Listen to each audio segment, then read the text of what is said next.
දෙන්න හොඳට ගැලපෙනව නේද? මට බලපු ගමන් තේරුණා. මොනාද කැමති ක්‍රීඩාවල් එහෙම? රෙස්ලිං තමයි ගොඩක්ම කැමති. රෙස්ලින් මරු ක්‍රීඩාව. උස්සලා බිම දාලා ඇඟුඩ නැගලා බිමට තද කරලා 1 2 3 කියලා ගහනකම් හිර කරන් තියන් ඉන්නත් එපා. ඇඟේ මයි කෙලින් වෙන සෙල්ලමක් නේද? නැතුව මේ තාත්තේ දැන් අපි ආපු කාරණාව ගැන කතා කරන්නේ නැද්ද? ඔව් ඒකනේ අම්මේ. ඕගොල්ලෝ මේ වෙන වෙන දේවල් නේ කතා කරන්නේ. ආපු දේ තමයි බම් මේ කතා කරන්නේ. මේ ලෝචි ළමයාගේ අම්මයි මමයි කැලපෙනවද කියලා බලන්න නේද ආවේ? මොනාද අම්මේ මේ?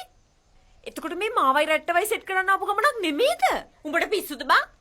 මේක මේ අපි දෙන්නගේ දවසනේ. ඊයා! අයියෝ තාත්තේ